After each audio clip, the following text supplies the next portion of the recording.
el gnosticismo.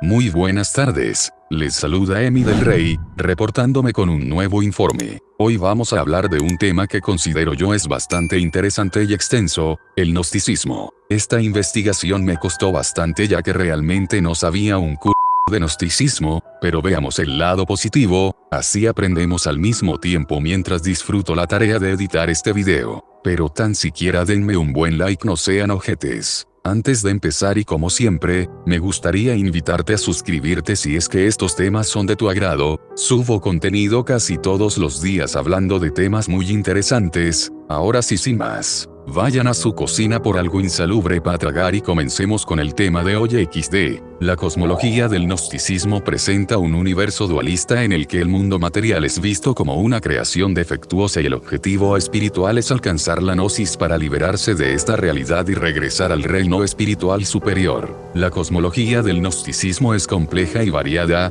ya que hay diferentes corrientes dentro de esta antigua tradición espiritual. En general, los gnósticos creen en un mundo material creado por una entidad divina inferior, a menudo llamada el demiurgo, que no es el ser supremo. Consideran que este mundo material es imperfecto y que el objetivo espiritual es alcanzar el conocimiento, gnosis, para liberarse de él y regresar al reino espiritual superior. Además, suelen tener una visión dualista del universo, con una lucha entre el mundo material y el mundo espiritual. Es importante destacar que existen variaciones significativas entre las diferentes escuelas y corrientes gnósticas. Sin embargo, puedo darte un resumen general de algunos elementos comunes que se encuentran en muchas de estas enseñanzas. Dualismo cósmico. Una característica fundamental del gnosticismo es su visión dualista del universo, que suele dividirse en dos reinos opuestos, el reino espiritual y el reino material. El reino espiritual se considera el dominio del ser supremo, la fuente divina o el pleroma, mientras que el reino material es visto como un lugar de oscuridad, ignorancia y limitación. El demiurgo y el mundo material. En muchas tradiciones gnósticas, se cree en la existencia de una deidad inferior, conocida como el demiurgo, que es responsable de la creación del mundo material. Sin embargo, este demiurgo no es considerado como el ser supremo, sino más bien como una deidad imperfecta, a menudo asociada con el Dios del Antiguo Testamento en el cristianismo. La creación defectuosa. Según la cosmología gnóstica, el mundo material creado por el demiurgo es inherentemente defectuoso y está lleno de sufrimiento, ignorancia y separación de la divinidad. Este mundo material se considera una prisión o una ilusión de la que los seres humanos deben liberarse. La chispa divina. A pesar de la oscuridad del mundo material, los gnósticos creen que cada ser humano contiene una chispa divina o una parte del ser supremo, que es la fuente de su verdadera naturaleza espiritual. Este aspecto divino se considera atrapado en la materia y necesita despertar o liberarse para regresar al reino espiritual. La búsqueda de la gnosis. La palabra gnosis significa conocimiento en griego, y la búsqueda de este conocimiento es central en el gnosticismo. La gnosis no se refiere simplemente al conocimiento intelectual, sino a un conocimiento profundo y experiencial de la verdadera naturaleza espiritual y de la realidad última. A través de la gnosis, los individuos pueden liberarse de la ilusión del mundo material y alcanzar la salvación espiritual. El retorno al pleroma. El objetivo último en la cosmología gnóstica es el retorno al reino espiritual superior, el pleroma, donde los seres divinos residen en un estado de plenitud y perfección. Este retorno se logra a través del despertar espiritual, la liberación del mundo material y la reunificación con la divinidad. Estas son solo algunas de las muchas y vastas enseñanzas que el gnosticismo abarca. Por supuesto, la lista es aún más extensa. Los arcontes. Es importante tener en cuenta que la interpretación exacta de los arcontes y su papel en la cosmología gnóstica puede variar entre diferentes corrientes y textos gnósticos. Sin embargo, en general, representan fuerzas o entidades que mantienen a los seres humanos atrapados en la ilusión del mundo material y obstaculizan su búsqueda de la verdadera realidad espiritual. En la cosmología gnóstica, los arcontes son seres o entidades que se consideran intermediarios entre el mundo material y el mundo espiritual. El término arconte proviene del griego y significa gobernante o príncipe. Estas entidades son descritas de diversas maneras en diferentes textos gnósticos, pero en general, se los considera fuerzas o poderes que ejercen control sobre el mundo material y a menudo son vistos como agentes del demiurgo. Origen y naturaleza de los arcontes. En algunas tradiciones gnósticas, Se cree que los arcontes son seres que surgieron como resultado de un error en la creación del mundo material por parte del demiurgo. En otras interpretaciones, son representaciones personificadas de fuerzas o aspectos negativos del universo material, como la ignorancia, la ilusión y el sufrimiento. Poder y dominio,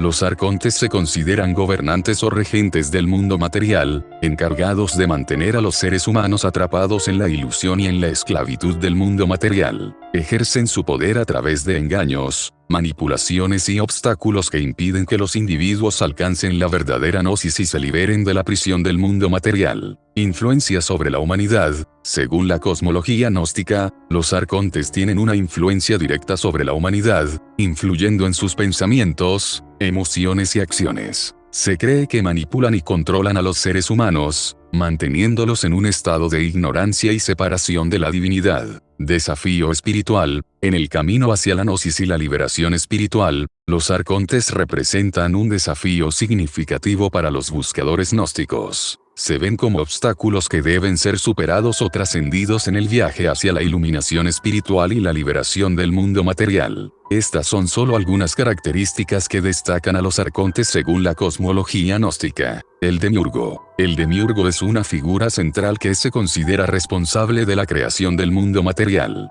El término demiurgo proviene del griego y significa artesano o constructor. El papel del demiurgo varía en diferentes tradiciones gnósticas, pero en general, se le ve como una deidad inferior o un ser divino subordinado que está separado del ser supremo o la fuente divina. Aquí hay algunas características comunes asociadas con el demiurgo en la cosmología gnóstica. Creador del mundo material. En muchas tradiciones gnósticas, se cree que el demiurgo es el responsable de la creación del universo material. Sin embargo, a diferencia del ser supremo, el demiurgo no es considerado como una deidad absoluta o perfecta, sino más bien como una entidad limitada o imperfecta. Ignorancia y limitación. El demiurgo se caracteriza a menudo por su falta de conocimiento o comprensión de la realidad espiritual más elevada. Se le considera una deidad ciega o ignorante que crea el mundo material sin comprender completamente las consecuencias de su acción. Como resultado, el mundo material creado por el demiurgo se ve como imperfecto, sujeto al sufrimiento y a la ilusión. Obstáculo para la liberación espiritual. En la cosmología gnóstica, el mundo material creado por el demiurgo se considera una prisión o una ilusión de la que los seres humanos deben liberarse. El demiurgo y sus agentes, los arcontes, se ven como obstáculos en el camino hacia la gnosis y la liberación espiritual,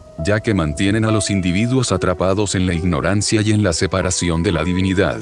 Relación con el Ser Supremo. Aunque el demiurgo es visto como una deidad inferior, algunas tradiciones gnósticas sugieren que su creación del mundo material fue realizada a través de una emanación o proceso de generación del Ser Supremo. En este sentido, el demiurgo puede ser visto como una extensión o manifestación del Ser Supremo, aunque separado y limitado en su comprensión y poder. Después de sumergirnos en las profundidades del gnosticismo, podemos concluir que, al igual que un laberinto espiritual, esta antigua tradición es tan enigmática como tratar de encontrar el control remoto perdido en el sofá. Con sus arcontes, demiurgos y chispas divinas, el gnosticismo es como un episodio de Juego de Tronos mezclado con un curso avanzado de filosofía, dejándonos con más preguntas que respuestas y con la sensación de que podríamos haber alcanzado la iluminación o simplemente perdido el hilo de la trama. Pero, hey, al menos ahora sabemos que si nos encontramos con un arconte en nuestro camino, podemos invitarlo a tomar un café y charlar sobre la verdadera naturaleza del universo. Y ahí lo tienen, amigos y amigas. Espero que hayan disfrutado explorando los misterios del gnosticismo tanto como yo disfruté perderme en sus laberintos espirituales. Recuerden, si alguna vez se encuentran debatiendo con un arconte o tratando de convencer al demiurgo de que el universo necesita un poco más de brillo, mantengan la calma y recuerden que la gnosis está a solo un conocimiento profundo y una chispa divina de distancia. Les ha hablado Emi del Rey, hasta la próxima aventura en el mundo de lo desconocido, y que la luz de la gnosis ilumine su camino.